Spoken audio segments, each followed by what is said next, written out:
서로 판단하지 말라 제목으로 말씀을 나누겠습니다.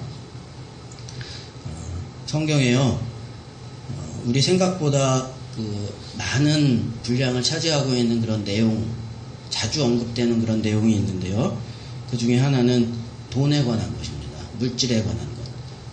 성경이 영에 관한 것을 많이 이야기하기는 하지만, 그러나 못지않게 돈과 물질에 대해서 사실 많이 이야기하고 있어요.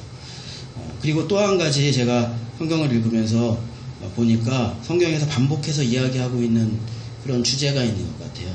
그것이 무엇이냐면요, 판단하지 말라는 것입니다. 비판하지 말라는 것이에요.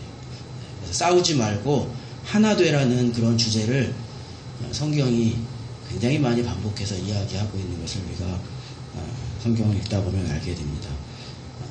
판단하지 말고 비판하지 말아야 하는 것이죠. 오늘 본문에서도 바울이 그 주제로 다시 이야기하고 있는 것입니다. 오늘 본문에 보면요, 바울이 우리가 왜 비판하지 말아야 하는지, 서로 왜 판단하지 말아야 되는지에 대한 그 이유를 두 가지 이야기하고 있는 것을 찾아볼 수가 있습니다. 첫 번째로 왜 판단하지 말아야 하는가, 서로 왜 비판하지 말아야 되는가에 대해서 바울이 뭐라고 이야기했냐면요, 우리가 교회 내에서 사람마다 믿음의 성숙이 다르기 때문에 그렇다고 이야기했습니다. 믿음의 성숙이 다르기 때문에 믿음이 연약한 자도 있고 믿음이 강한 자도 있기 때문에 서로 비판하지 말아야 한다, 그렇게 이야기하고 있는 것입니다. 여러분, 우리가 육체적으로 다 성인이지만 그러나 사실은 미성숙한 경우가 많이 있습니다. 일반적으로 우리가 세상을 살아갈 때도 몸은 어른이 되었지만 아직 정신은 어린 그런 사람들이 많이 있습니다. 그래서 이런 사람들이 만나가지고 서로 결혼을 하게 되면 처음에 신나고 놀 때는 아무 문제가 없지만 이제 아이가 생기고 또 경제적인 어려움도 생기고 삶에 문제가 생기면 아직 정신적으로 성숙하지 못한 그런 사람들은 싸우게 되고 서로를 비난하고 다투게 되는 일이 발생하는 것입니다. 이와 마찬가지로 우리가 교회에서도 가끔 착각하게 되어지는 것이 있는데, 우리가 서로를 다 성인으로 바라보는 것입니다. 실제적으로 육체적으로는 우리가 생물학적으로는 다 성인이니까 우리가 서로를 다 그냥 성인으로 바라보는 것입니다. 그러나 우리 교회 안에는 영적으로 다 성인만 있는 것은 아니라는 것입니다. 이제 막 예수님 믿고 응애하는 자기 스스로도 돌볼 수 없는 그와 같은 아기들, 어린아이들이 있고, 반면에 성숙한 그와 같은 부모와 같은 사람들도 있다는 것을 우리가 알아야 된다는 것입니다. 그래서 부모들이 미성숙한, 연약한 어린아이와 같은 그와 같은 사람들을 자기와 같은 수준에서 평가하고 상대하고, 그래서 비판하고 판단하면 안 된다는 것을 바울이 이야기하고 있는 것입니다. 여러분, 부모가 이제 막 태어난 아기를 자기 수준에서 나만큼 못한다고 꾸짖기 시작한다면 방법이 없는 것 아니겠습니까?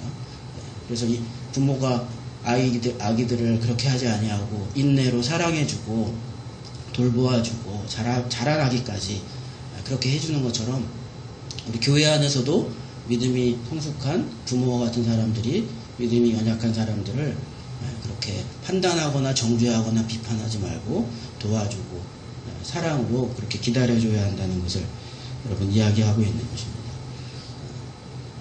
부모가 가시가 많은 생선을 밥상 위에 올려놓고 이제 2-3살 된 아이에게 그 생선을 먹으라고 하면 그 아이는 그 생선을 잘 먹을 수가 없겠죠. 그래서 아예 먹지를 못하거나 아니면 그 생선을 먹다가 아마 목에 가시가 걸릴 것입니다. 그러면 부모들이 그렇게 하지 않죠.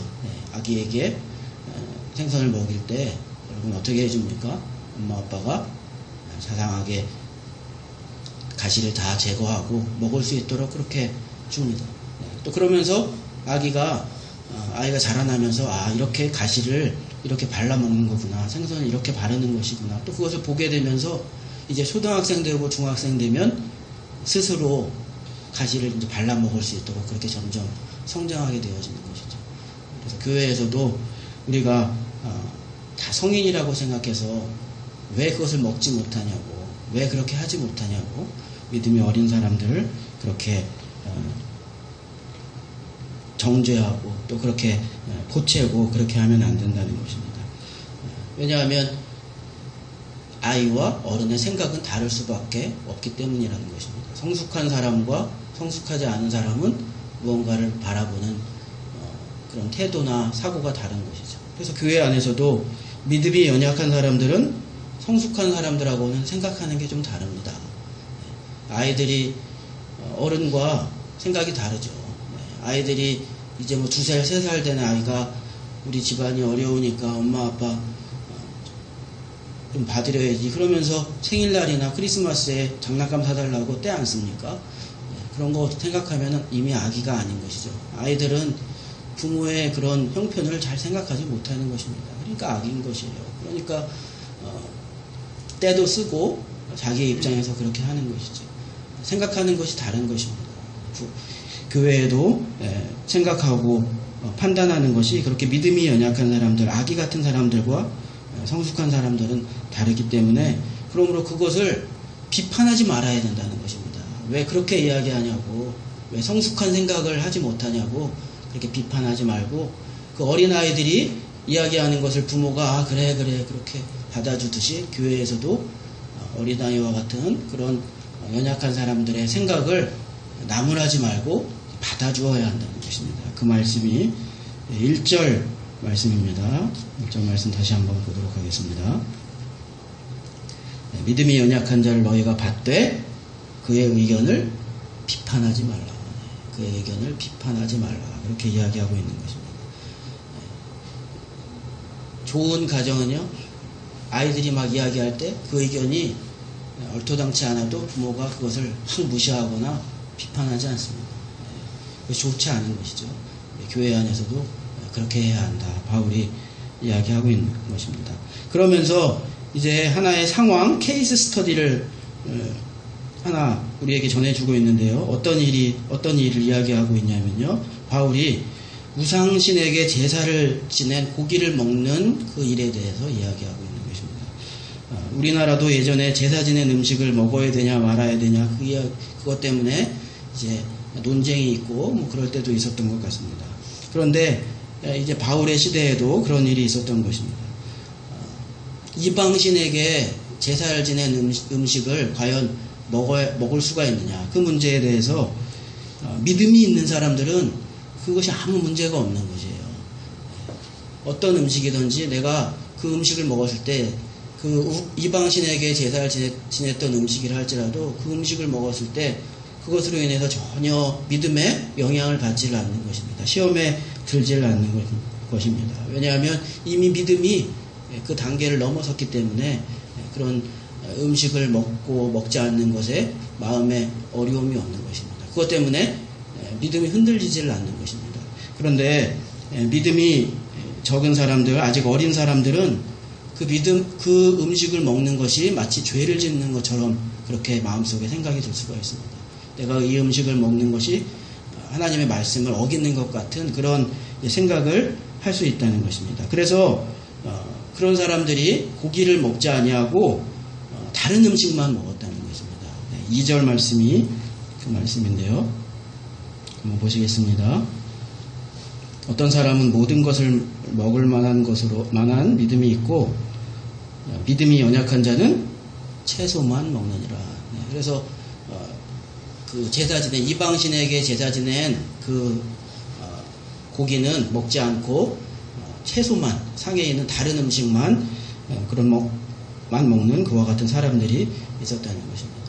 그래서 아직 어리기 때문에 그랬다는 것입니다. 바울이 이야기하기를 그렇게 하는 이유는, 이 사람들이 그렇게 했던 이유는 아직 신앙이 어리기 때문에 규율과 형식이 중요했던 것입니다.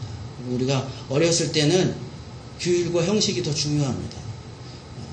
자라면서 그 규율과 형식 안에 들어있는 그 뜻이 무엇인가를 점점 이제 깨달아가면서 이제 규율과 형식이 없어도 그 의미를 알고 이제 살 수 있게 되어지는 것이죠.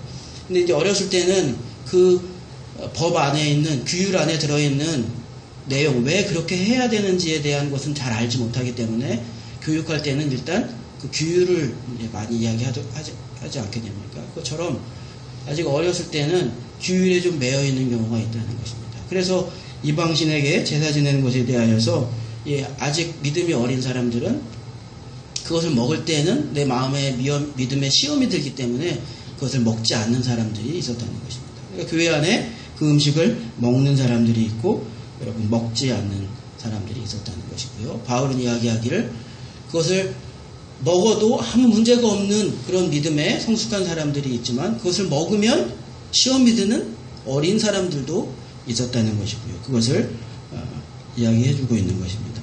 여러분 바울은 이런 면에서 이미 성숙한 자유로운 사람들이었습니다.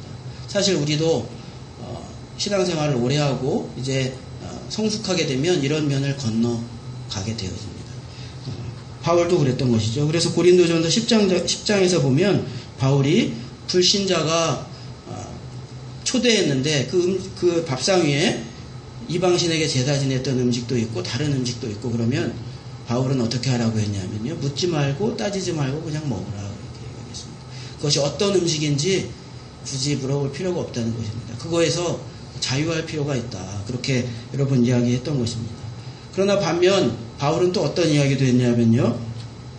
필요에 따라서는 그 형식을 지켜도 상관없다고 이야기했습니다. 그러니까 그것이 중요한 것이 아니라는 것입니다. 내가 이방인에게 초대를 받았을 때는 어떤 음식이든지 묻지 아니하고 먹어도 상관이 없지만 그러나 그렇다고 그러면 무조건 형식은 지키지 않아야 되는 것으로 결정하는 것이냐? 그것도 아니라는 것입니다. 바울이 전도 여행을 마치고 유대로 돌아갈 때 겐그리아라는 곳에서 유대의 형식의 규율에 맞추어서 머리를 깎았습니다. 그렇게 함으로써 전도하고 선교하는데 도움이 되니까 그렇게 하는 것입니다. 그러니까 바울의 그 믿음에 있어서는 이렇게 하는 것이나 저렇게 하는 것이나 형식적인 것이 별 차이가 없는 그와 같은 믿음의 자유를 바울은 누릴 수가 있었던 것입니다. 여러분 믿음이 성숙하면 그렇게 되는 것입니다. 그런데 그렇다고 해서 그렇지 못한 사람들을 업신여기지 말아야 하는 것입니다. 성경이 그것을 이야기하고 있는 것이죠. 그러니까 나는 이렇게 자유하였는데 너는 왜 그렇게 자유하지 못하냐? 잘못이다. 왜 아직도 그걸 거기에 그렇게 얽매이고 그걸 지키려고 하느냐? 그렇게 그 사람들을 업신여기지 말아야 한다. 그렇게 이야기한 것이고요. 또 반면에 본인이 아직 믿음이 거기까지 도달하지 못하여서 무언가 마음의 거리낌이 있기 때문에 그 음식을 먹지 않는 사람들은 또 이미 그 음식을 먹는 것에 자유한 사람이라고 해서 그 사람을 비판하지 말아야 한다. 네. 오늘 바울이 그렇게 이야기한 것입니다. 3절 말씀 여러분 보시겠습니다. 3절 보시면 먹는 자는 먹지 않는 자를 업신여기지 말고 먹지 않는 자는 먹는 자를 비판하지 말라. 서로 비판하지 말라. 업신여기지 말라. 그렇게 이야기하면서 이는 하나님이 그를 받으셨습니다. 그렇게 여러분 말하고 있는 것입니다. 그래서 비판하지 말아야 하는 것입니다. 미성숙한 사람이 조금 부족한 그와 같은 판단과 생각을 한다고 이미 나는 그것을 지나 자유롭다고 하여서 그것을 업신여기거나 비판하지 말아야 한다는 것입니다. 여러분 그러면 이미 그런 것에서 자유로운 사람은 내가 거기서 자유롭기 때문에 그러면 판단하지만 않으면 내 마음대로 막 해도 될까요? 내가 어떤 형식이나 어떤 이런 음식을 먹는 것이나 그런 것에서 이미 나는 신앙적으로 이미 성숙하여 자유로우니까 그렇게 하지 않는 사람에 대하여 판단만 하지 않으면 그러면 나는 내 마음의 믿음에 어떤 거리낌만 없다면 아무렇게나 막 해도 될까요? 그것은 아니에요. 네. 그렇게 할 수는 없는 것입니다. 그 내용에 대하여 여러분 다음 주에 설교할 것입니다. 믿음이 이미 성장한 사람이 나는 자유롭기 때문에 그러면은 너는 그렇게 하는 것에 대해서 내가 간섭은 하지 않지만 내가 어떻게 하든지 그러면 상관하지 말아라. 그렇게 하면서 자유롭게 그렇게 할 수 있을까요? 네. 아니라는 것입니다. 문화가 다르기도 하지만 예전에 영국의 유명한 설교자였던 스펄전 목사님은요 담배를 많이 피셨어요. 네. 예전에 신학자나 설교가 중에는 담배를 많이 피신 분들이 많아요. 네. 그것은 이미 담배가 해롭다고 하는 것을 알기 이전의 일이거든요. 또 그것을 금하기 이전의 일이거든요.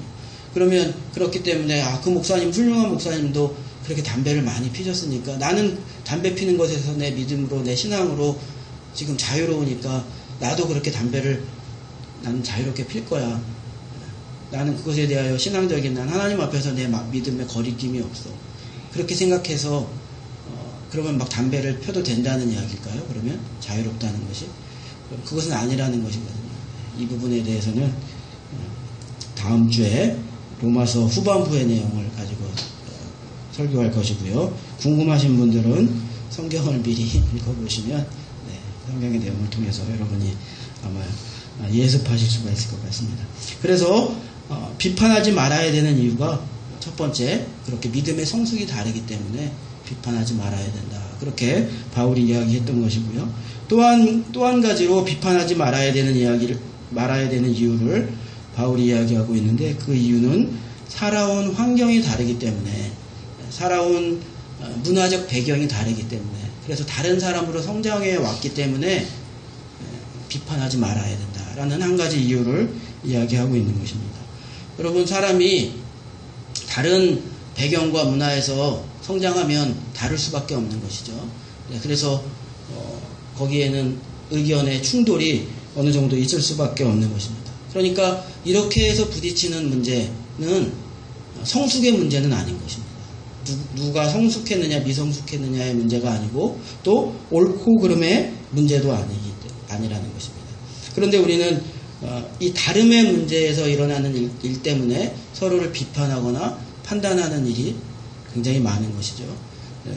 남자와 여자가 결혼해서 서로 다른 문화적인 성향을 가지고 있는 사람이 결혼하였을 때도 옳고 그름의 문제가 아닌 서로 다름의 문제 때문에 다투고 서로를 비판하고 또 왜 그러냐고 그렇게 이야기하는 경우가 많이 있는데 그렇다는 것입니다. 또 우리나라 같은 경우에는요, 여러분 이런 것들의 문제가 더 있는 것 같아요. 우리나라는 정말 그 단일 문화라고 이야기하지 않습니까?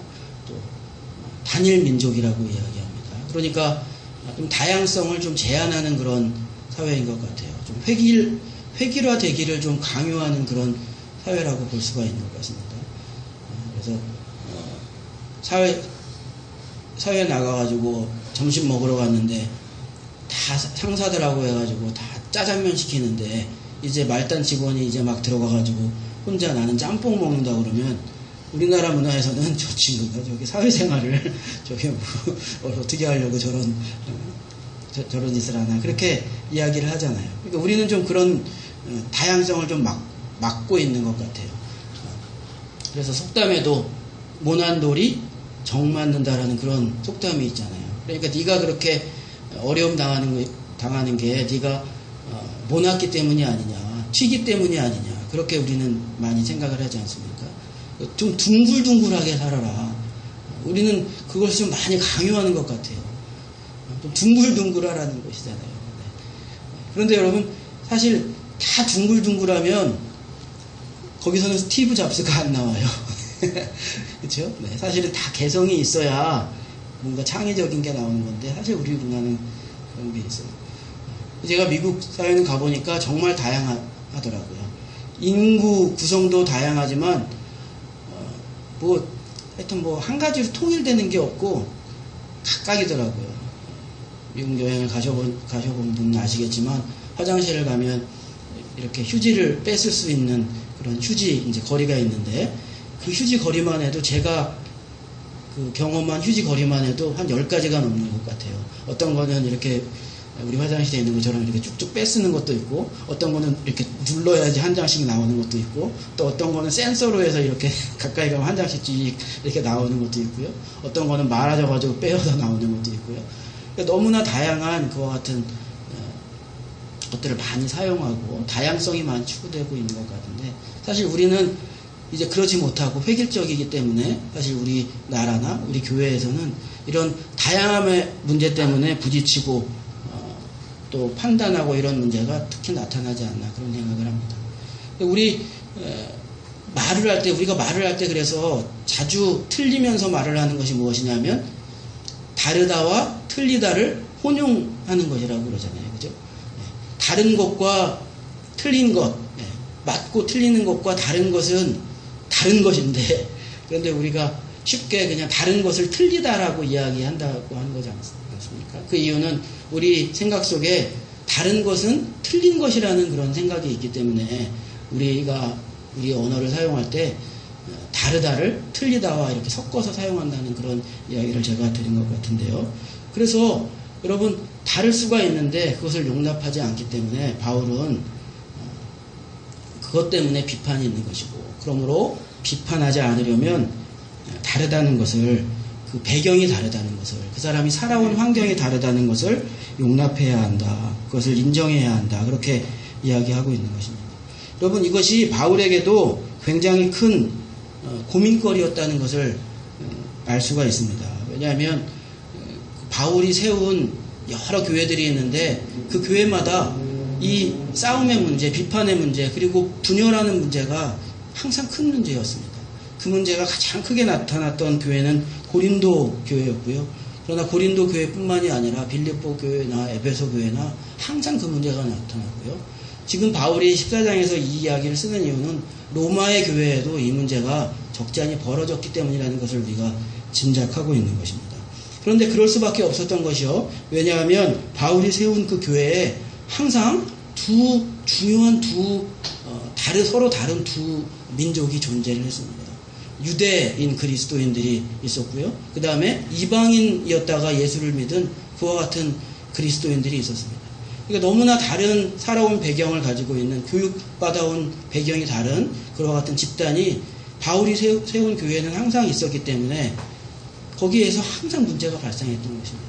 그러니까 유대인들은 유대교회 교육을 받지 않았습니까? 율법과 규례를 배웠습니다. 그것을 이 교회에서도, 기독교 교회에서도 자신들이 예수님 믿고 이 교회에서도 그 율법과 규례를 그대로 지키며 신앙생활을 하기를 원했습니다. 그러나 이방인들은 예수님 믿고 이제 신앙생활을 하게 되었는데 그런 유대의 규례와 율법은 알지를 못하는 것이고요. 그것을 따라 행동하는 것은 너무나 어렵고 생소한 일이었던 것입니다. 그래서 거기에 다툼이 있었던 것입니다.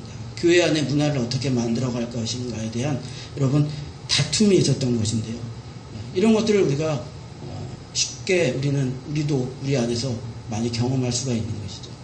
지금은 많이 완화되었지만 제가 청소년기에 저희 교회에서 가장 큰 이슈는 교회에서 과연 기타를 치고 드럼을 치면서 찬양을 부를 수 있느냐, 그 문제가 우리 교회에서 굉장히 큰 이슈였던 것 같습니다. 그래서 결론은 어떤 예배에서는 그렇게 하고 어떤 예배에서는 그냥 피아노만 치고 이렇게 그 당시에는 결정을 했던 것 같은데요. 그러니까 평생을 자기의 문화로, 교회 문화로 신앙생활을 해온 노인과 이제 막 신앙생활을 시작한 청소년이 그 문화적으로, 배경적으로 같을 수가 없기 때문에 당연히 문제가 발생하는 것이죠. 바울은 여기에 대해서 그렇기 때문에 이런 문제는 옳고 그름의 문제가 아니기 때문에 비판하지 말아야 한다. 그렇게 이야기하고 있는 것입니다. 그러면서 여기서도 케이스 스터디를 하나 하는 것입니다. 어떤 상황을 이야기하고 있는데 이런 상황이 있었던 것입니다. 제가 말씀드린 것처럼 유대교 출신의 유대인들은 주일 예배를 언제 드리기를 원했냐면요, 안식일날 드리기를 원했던 것입니다. 자신들이 계속해서 안식일날, 토요일날 제사를 드려왔기 때문에 주일도 안식일을 주일로 삼아서 안식일에, 토요일에 예배를 드려야 된다고 생각했던 것입니다. 반면에 이방인들은 주일날을, 지금 일요일날을 주일로 보내야 된다, 그렇게 생각했던 것입니다. 물론 여러분 지금은 토요일을 주일로 할 수가 없는 것입니다. 지금은 이제 신학적인 정립이 끝나서 이제 주일날, 일요일날을 주일로 삼고 우리가 예배 드리는 것이 이제 확정된 것입니다. 지금은 토요일에 드려도 예배 드리자고 그렇게 주장하면 안 됩니다. 그러나 이 당시에는 아직 그와 같은 것들이 정립이 되지 않았던 유대교와 기독교가 좀 약간 혼재되어 있던 그런 아주 특별한 시기였습니다. 그렇기 때문에 토요일을 이야기하는 것과 일요일을 이야기하는 것이 옳고 그름의 문제가 아니라 서로 생활해온 것이 다르기 때문에 혼재되어 있던 그런 상황이었던 것입니다. 그러니까 이날이 옳다고 주장할 수도 없고 또 전날이 옳다고 주장할 수도 없는 그런 문제였다는 것입니다. 그래서 바울이 그렇게 이야기한 것입니다. 이것은 옳고 그름의 문제가 아니고 서로 다른 환경에서 살아온 것의 문제이기 때문에 이것을 가지고 서로 비판하고 싸우고 갈라질 이유가 아니다. 그렇게 바울이 이야기한 것입니다. 5절 말씀 여러분 함께 보도록 하겠습니다. 5절에 보시면 이렇게 이야기했습니다.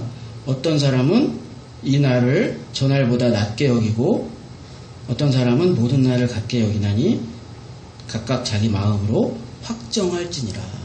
이 이야기는 어떤 사람은 이 날을 낮게 여기고 어떤 사람은 나는 이 날이든 저 날이든 상관없다. 그렇게 이야기하는데 이것은 옳고 그름의 문제가 아니기 때문에 그것은 각각 마음에 정한 대로 그렇게 생각하면 될 일이지 서로 비판하고 이 날이 맞다고 그렇게 다른 사람을 판단하고 싸울 일은 아니다. 갈라설 일은 아니다. 그렇게 여러분 이야기한 것입니다.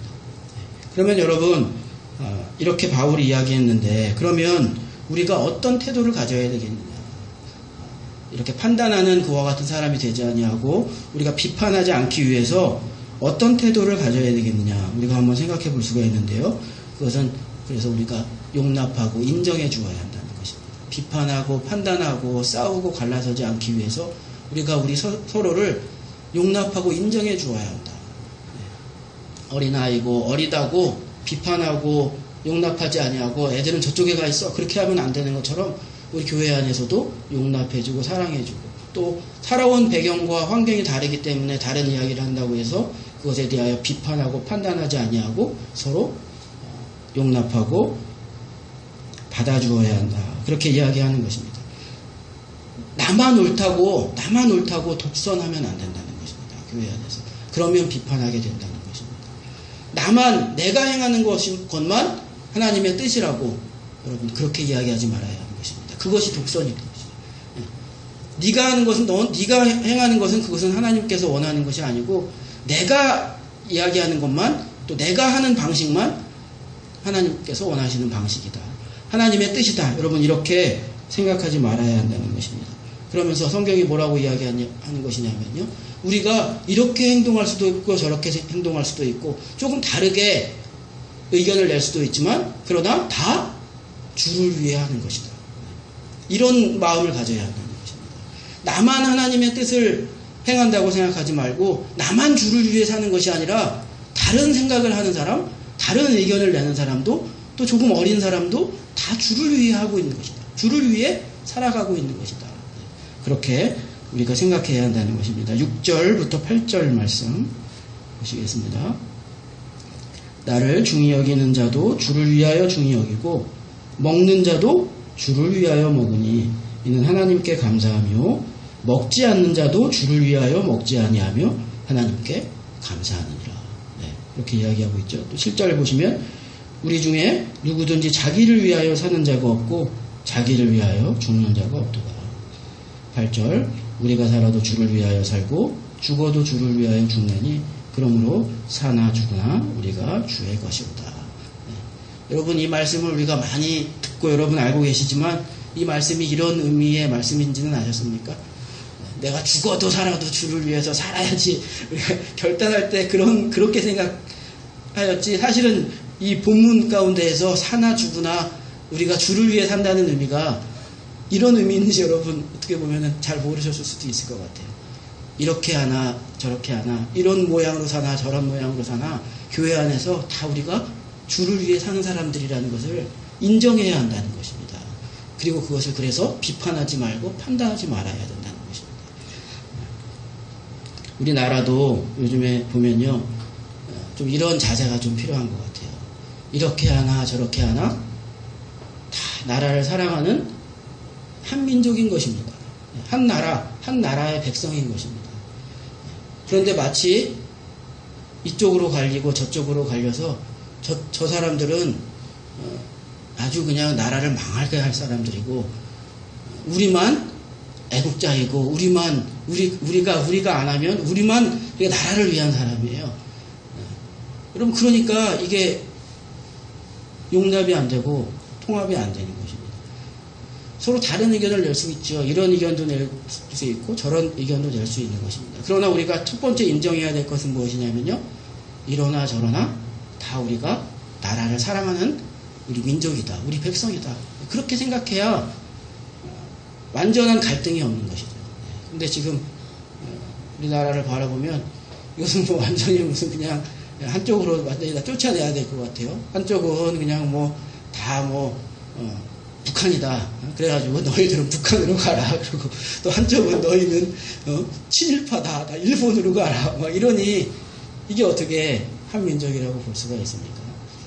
그러니까 우리가 이 나라에서도 이렇게 생각할 수도 있고 이런 주장을 할 수도 있고 또 저렇게 생각하고 저런 주장도 할 수 있지만 그러나 이렇게 생각하고 주장하는 사람이나 저렇게 생각하고 주장하는 사람이나 다 우리 나라를 사랑하는 사람들이다. 우리 그렇게 생각해야 될 것 같아요. 교회에서도 마찬가지라는 것입니다.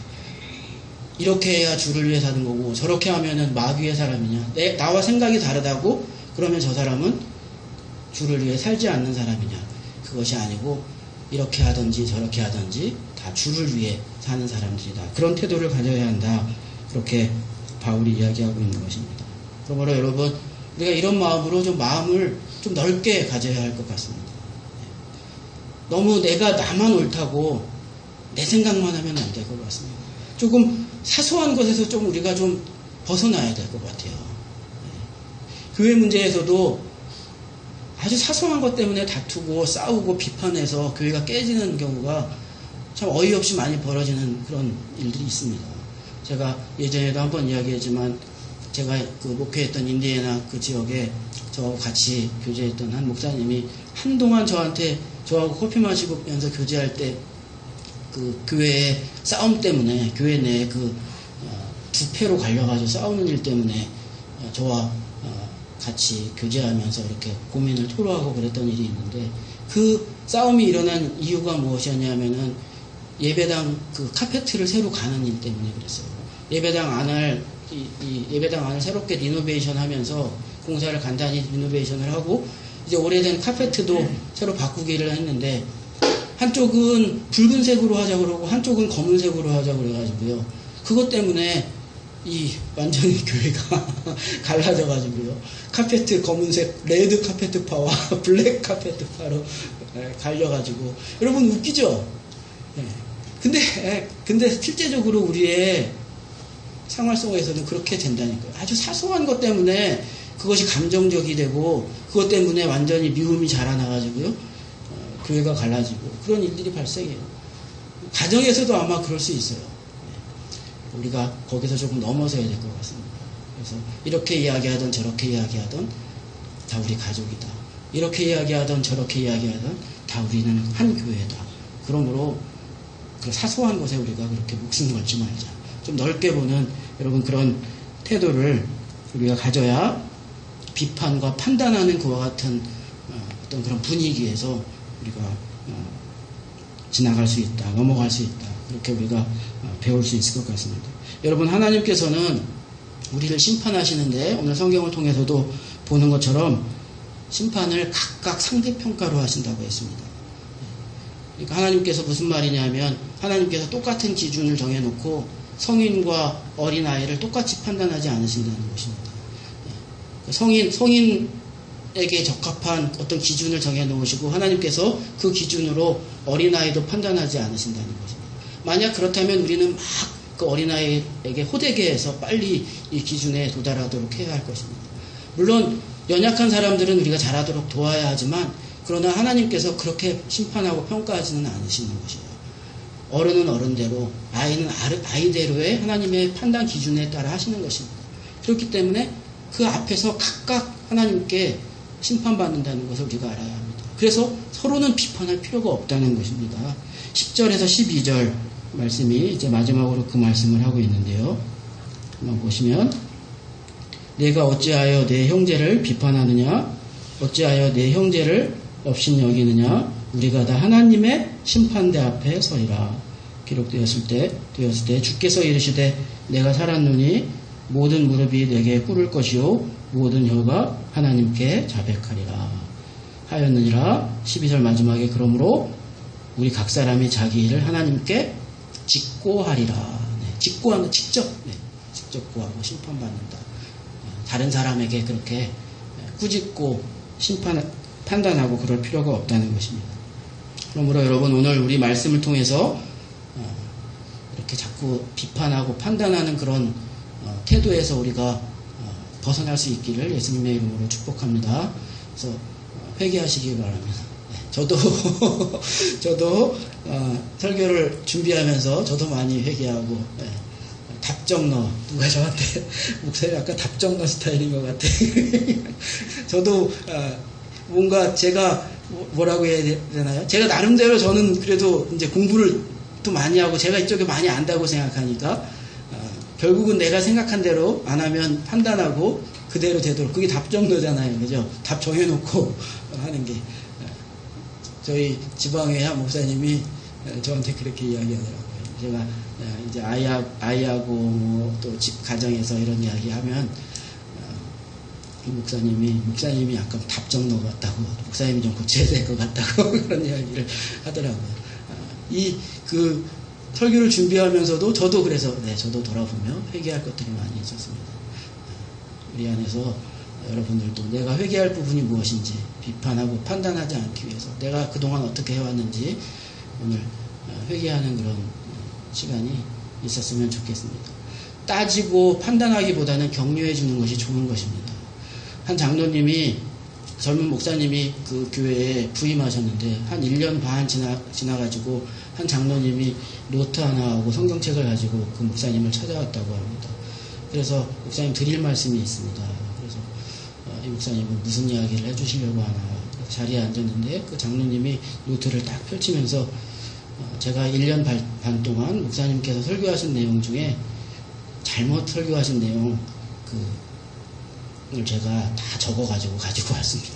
이렇게 이야기하면서 1년 반 동안 목사님이 설교하신 것 중에 뭐 예화 잘못된 거, 성경 구절 잘못 얘기한 거 이런 것들을 다 적어가지고 성경을 찾아가지고 그것을 목사님한테 다 하나하나 이야기해주고 그러고 나서 이게 다 목사님을 위한 것입니다.